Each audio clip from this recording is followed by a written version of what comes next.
Yan po ang mga tinanim ni Papa Lo. Ang gaganda. Yan. Marami po silang tanim. At saka ito, ginagawa niya po. Teka lang po. Ayan yung bike. Yan o, mukhang sira-sira na o. Tingnan mo. Meron palagayan ng tubigan doon. Tapos ano na, ito, ang dumi. Kala mo lang malinis pero ang dumi. At saka tignan mo, ang daming sapot. Tignan mo, ang payat. Yan. Diba? Let me try. Try ko ah. Ano kaya to?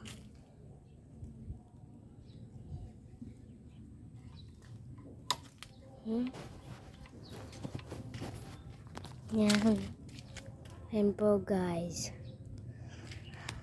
Siguro ano yan eh.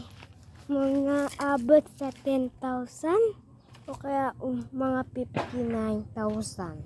Ayan o, laki. At may bike pa kami dito. Ayan o, mga tanim niya na saging. At saka ito, atis to. At ito, may marberry dito o. Yan. May marberry dyan. Yan, tinanim niya yan. Ito ay, ano ba to?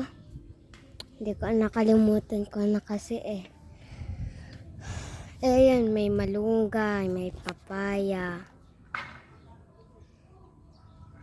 Tignan mo, ito yung papaya oh.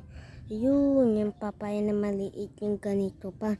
Ito yung ano, yung malunggay. Ang daming saging dito tinanim. Saka may atis pa dun, may talong dun. Diba dami? At saka may tanim pa siya doon na malunggay. Ito ginawa niya eh, gaganda. Tapos inarangan niya kasi may yung mga tao dadaan dyan, nang dadaan. Kaya masisira yung tanim niya, kaya hinarangan niya. Okay, see you later.